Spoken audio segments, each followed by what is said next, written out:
Tuan-tuan dan puan-puan semua, hari ini saya nak kongsi dengan kamu satu kenyataan yang menarik, satu kenyataan yang sangat panas, satu kenyataan yang mengejutkan daripada seorang yang pernah melompat parti.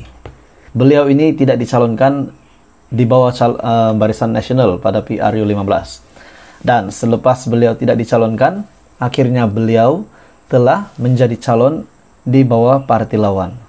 Yaitu dia menjadi calon untuk Perikatan Nasional, dan tidak lain dan tidak bukan beliau adalah Syahidan Kasim. Tiba-tiba satu kenyataan yang mengejutkan daripada Syahidan Kasim kepada Kabinet Kerajaan Perpaduan, kepada menteri-menteri di dalam Kabinet Kerajaan Perpaduan Datuk Seri Anwar Ibrahim. Tapi sebelum saya masuk dalam berita hari ini, sebelum saya teruskan, saya ingin memohon jasa baik kamu semua, tuan-tuan dan puan-puan semua, saudara-saudari, untuk tekan butang subscribe, bantu saya untuk kembangkan lagi channel ini, dan saya akan sentiasa menyampaikan Anda perkembangan-perkembangan terkini politik di negara kita. Hari ini daripada utusan Malaysia, kenyataan Syahidan, beliau berkata masa ini adalah masa yang paling terbaik untuk Perikatan Nasional buat pilihan raya negeri. Pilihan raya lagi. Jadi ini membingungkan rakyat. Katanya, momentum sokongan rakyat yang dilihat berpihak kepada Perikatan Nasional ketika ini menjadi waktu yang terbaik kepada gabungan itu membubarkan DUN di Kedah, Kelantan, dan Terengganu. Malah, ahli Parlimen Arau, Datuk Seri Syahidan Kasim berkata, perkembangan semasa itu ditambah dengan kemarahan rakyat terhadap pelantikan barisan menteri kabinet baru ini. Rakyat menunjukkan rasa marah kepada kabinet dan marah kepada UMNO. Orang MIC, India pun banyak yang turut marah kerana tidak diberi pengiktirafan tiada wakil MIC dalam kabinet. Oke, itu kenyataan daripada Syahidan. Tapi tuan-tuan dan puan-puan, bagi saya kabinet Kerajaan Perpaduan, menteri-menteri yang dilantik ini berasaskan agenda negara, bukan permintaan semata-mata. Bagi saya, kalau kamu ada komen, kamu boleh komen di bawah. Apa pendapat kamu tentang Kabinet Kerajaan Perpaduan hari ini? Beliau berkata, jadi saya percaya Kedah, Kelantan, dan Terengganu ini masa terbaik diadakan PRN selepas selesai pilihan raya di Padang Serai dan Tioman. Katanya selepas program Flash MOBPN dilunas. Syahidan menaruh keyakinan sekiranya PRN dapat diadakan segera, khususnya di Kedah, Perikatan Nasional mampu menyapu bersih ke semua 36 kerusi DUN sekaligus mengekalkan pentadbiran kerajaan negeri. Jadi selepas pilihan raya ini, saya ingat askar-askar kami tak nak balik lagi. Kemah-kemah perpaduan ummah kami ada di sini. Terus dengan PRN, saya rasa di Kedah macam di Perlis PN akan sapu habis, katanya. Sementara itu, Syahidan turut menyindir dengan meminta Pakatan Harapan menukar lagu tema yang bertajuk Aduh Malaysia selepas mereka bekerjasama dengan Barisan Nasional. Lagu mereka, Semua Penyamun, itu saya ingat PH kena tukar. PH kena tukar lagu itu sebab lagu itu ditujukan kepada UMNO sekarang, dan oleh kerana UMNO telah pun berkahwin dengan PH, jadi lagu itu kena tukarlah, katanya. Macam Datuk Seri Ismail Sabri Yaakob, ada lagu Keluarga Malaysia. Saya ingat lagu-lagu daripada filem Keluarga 69 itu sesuai diambil jadi panduan. Mungkin ini adalah sindiran daripada Syahidan Kasim. Dalam pada itu beliau juga berkata, Kabinet Kerajaan Perpaduan yang dipilih Perdana Menteri Datuk Seri Anwar Ibrahim bukan untuk membela rakyat, sebaliknya hanya mengisi permintaan-permintaan tertentu. Pada pandangan saya, kabinet ini ada dua perkara yang saya anggap terjadi kerana beberapa sebab. Pertamanya, kurang kepakaran, kurang pemimpin. Itu sebab mereka terpaksa lantik orang kalah jadi menteri. Padahal orang kalah ini sudah tidak dapat kepercayaan rakyat, tidak wajar memimpin lagi. Selain itu, kabinet ini adalah berasaskan permintaan, bukan kabinet untuk membela rakyat. Walau bagaimanapun mereka telah dilantik, kita redah, katanya. Jadi tuan-tuan dan puan-puan, saya ingin bertanya dengan Anda satu soalan. Adakah selepas beberapa komen daripada ahli politik di Malaysia ini, selepas mereka banyak memberi komen yang negatif, memang ada yang positif, tapi kita lihat hari ini banyak yang memberi komen negatif setakat ini. Tapi kita percaya Kabinet Kerajaan Perpaduan yang sudah dilaksanakan oleh Datuk Seri Anwar Ibrahim, Perdana Menteri Malaysia ke-10, antara kabinet yang terbaik bagi saya.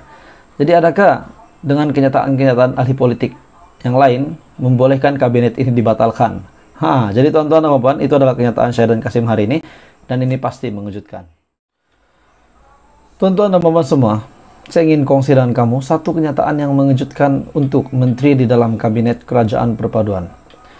Dikabarkan Menteri Keuangan yang lama yang kini menjadi menteri dalam MITI, yaitu Tengku Zafrul, menerima banyak kritikan, menerima banyak pertikaian kenapa beliau dipilih. Saya ingin berkongsi dengan kamu satu pendapat yang pasti mengejutkan, yang tentang beliau ini mempersoal lantikan Tengku Zafrul dalam Jemaah Menteri. Tapi sebelum saya teruskan, saya mohon kamu untuk tekan butang subscribe supaya kamu tidak terlepas perkembangan-perkembangan terkini politik di Malaysia daripada channel ini.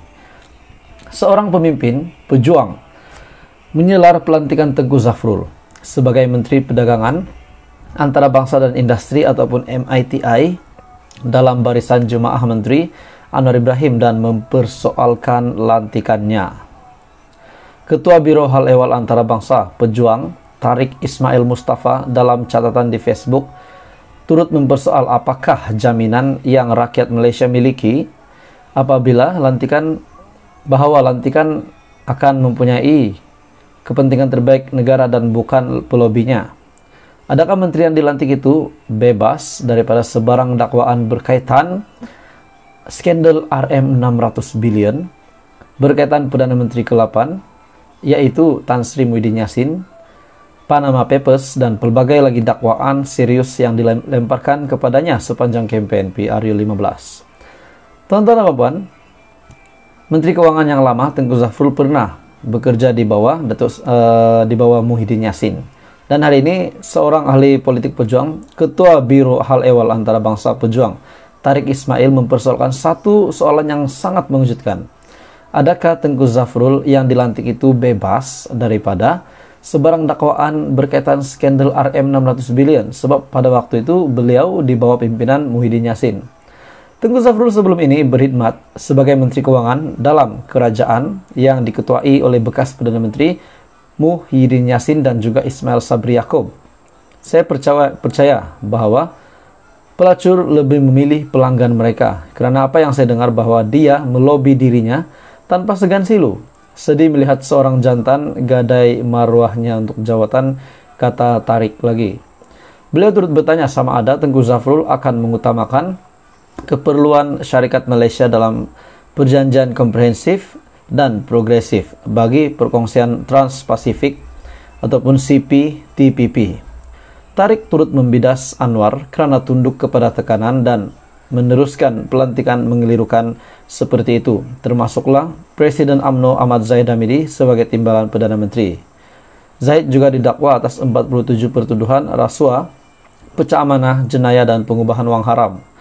Jika Anwar terpaksa tunduk kepada tekanan dalam negeri, saya risau Perdana Menteri tidak akan dapat menentang kuasa asing. Terdahulu bekas Menteri MITI Rafida Aziz turut mempersoalkan keputusan Datuk Seri Anwar Ibrahim melantik Tengku Zafrul ke dalam Jemaah Menteri. Beliau juga berkata, kredibiliti Jemaah Menteri yang baru dibentuk akan terjejas dengan pelantikan Tengku Zafrul sebagai senator semata-mata untuk menjadikannya Menteri MITI, sambil menambah terdapat lebih ramai orang yang sesuai untuk jabatan itu. Jadi melalui kenyataan daripada Tariq, pemimpin pejuang mempersoal lantikan Tengku Zafrul dalam Jemaah Menteri menyentuh berkenaan dengan adakah beliau bebas daripada sebarang dakwaan berkaitan skandal RM600 bilion itu menjadi perhatian ramai orang. Jadi apa komen Anda berita hari ini? Anda boleh komen di bawah.